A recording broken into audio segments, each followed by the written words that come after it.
Well, hello and welcome to Rare Classic Cars. Time for a nature chat or porch chat. I thought I'd talk about what, at least in my opinion, is the most malaise year ever for American vehicles. And there's quite a few years that one could pick from. But this year, to my mind, tops all of them. So what I'm going to do is I'm going to give you some clues in terms of the new product introductions that were going on at the time for General Motors, Ford, Chrysler, and AMC. Hint, I mentioned AMC was still around. And then let's see if you can guess what the year is. So let's start with the General Motors product portfolio. And this is a really sad year overall. And in this particular year, GM really didn't introduce much in the way of new vehicles. They had introduced quite a bit in the prior years and were going to introduce even more in the subsequent years. But their passenger car portfolio took a bit of a breather. So really the only major new car introduction for General Motors this year was the S10 Blazer, not the S10, but the S10 Blazer and the S15 Jimmy. They were all new and came standard with a 83 horsepower 2-liter 4-cylinder and an optional, I think, 110 horsepower carbureted 2.8 liter V6 to power those. I cannot imagine a 2-liter 4-cylinder in an S10 Blazer. That must have been woefully slow. So that was the big product introduction for General Motors. And aside from that, they already had the J cars out, they had the A cars out, and on the J side, there were a couple little tweaks that they made to the J cars, most notably that the divisions outside of Chevrolet got a wagon. So the 2000, which was the J2000 for Pontiac, the Olds Forenza, and the Buick Skyhawk got a wagon.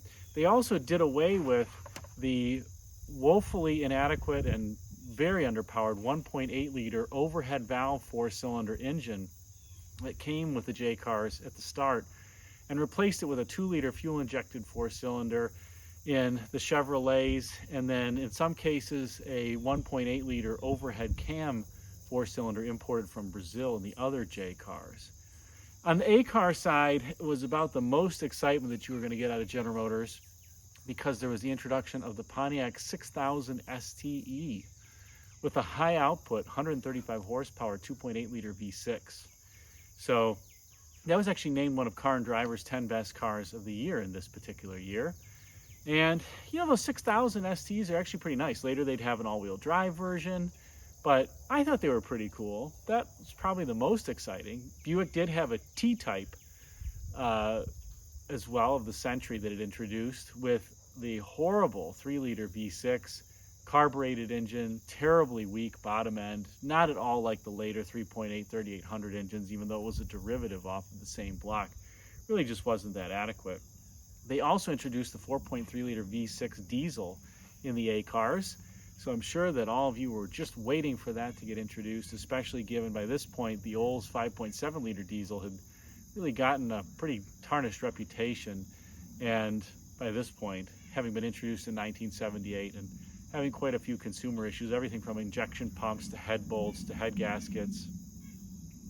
So those were some of the product introductions from General Motors. There really wasn't much else. On the rear-wheel drive cars, there were the G-body vehicles. So the Olds Cutlass Supreme got the 15-year Hearst Olds Anniversary Edition with a Olds 307 5-liter V8. Not quite what it used to be, and the three-stick automatic shifter. So that was really about it for the General Motors portfolio. Cadillac still soldiered on with the HT 4100 in its second year.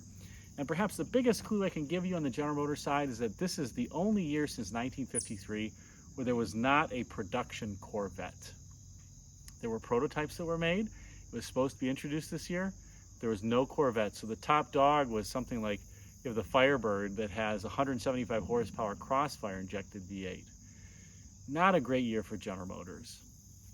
On the Ford side of the product portfolio, it was a little bit more exciting, admittedly, with the introduction of the Thunderbird and Cougar, the Aerobird, so to speak, which really set a new design direction for Ford, would later be followed up by the Taurus and Sable a few years later, 1986.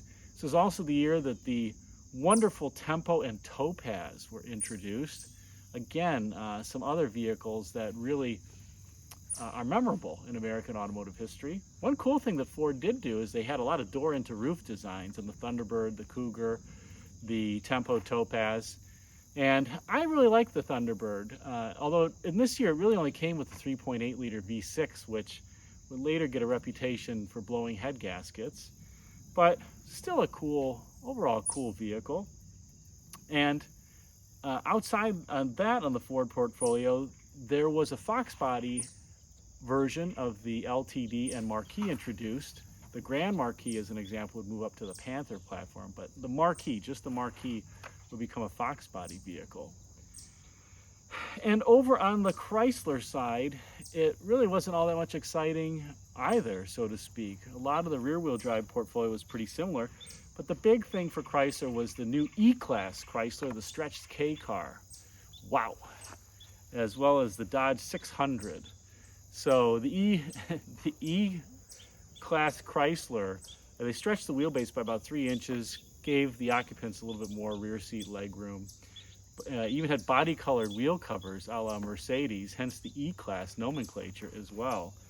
And it really didn't come with anything all that inspiring under hood. Chrysler's 2.2 liter overhead cam 4-cylinder, or the Mitsubishi 2.6 liter 4-cylinder, which wasn't great either. Actually, the Chrysler, I would take the Chrysler 2.2 over that. And there wasn't the 2.2 turbo yet by this year.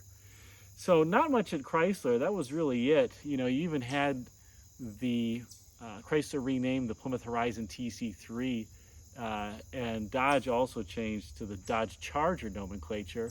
So the Plymouth became the Plymouth Turismo as opposed to the Horizon TC3. Again, not too much really from a Chrysler portfolio, and the M bodies just soldiered on and the pickup soldiered on as they had in years previously. But perhaps the best clue of all I can give you is on the American Motors front. This year saw the introduction of Car of the Year, the AMC Renault Alliance, which really was a pretty interesting and contemporary car for the era. It had some issues in terms of serviceability. I don't think the dealer network knew how to service it that well. And it had some quirks, but they did have these cool pedestal seats that you would kind of rock in, like a rocking chair if you wanted to adjust them. They also had a pretty unique independent rear suspension, a torsion bar within a torsion bar that would twist. And consequently, the cars had different wheelbases on the left and right side. But it was a pretty inventive suspension setup, and the cars drove pretty well. They only had a 1.4 liter 4-cylinder. Later, they get a 1.7 liter 4-cylinder. But in this year, they only had the 1.4, so a little bit underpowered. But that was the big news for AMC, was that Renault Alliance, as I mentioned. They also had the first year for the infrared keyless entry system on AMCs. So you could get that on the Alliance or the Renault Fuego, which I like the Fuego. I thought that was a cool looking car, especially the Fuego Turbo. So I went through basically all of the major introductions that year, and I'm wondering if you could guess what year that is. So give yourself a few seconds. If you said 1983, you would be correct. I think it's the most malaise year that there is really of the auto industry. No Corvette, kind of the top dog engines, whether you got a Mustang or a Camaro or Firebird, were 175 horsepower. Even the Porsche 944 was a little over 150 horsepower. The kind of hot rod vehicles, none of them really topped 200 horsepower in 1983. If you wanted a cheap little hot hatch, you could get a VW GTI. And I think, you know, Car and Driver, some of the 10 best cars included that GTI, the Porsche 944, the Honda Accord, the Caprice Classic. You know, not really anything to write home about. The Renault Alliance, kind of a lackluster year for cars. So some people say that the late 70s are the most malaise. I actually think the early 80s are the most malaise, not only because the cars aren't that exciting, but the reliability also wasn't nearly as great as it was a few years prior or even a few years after.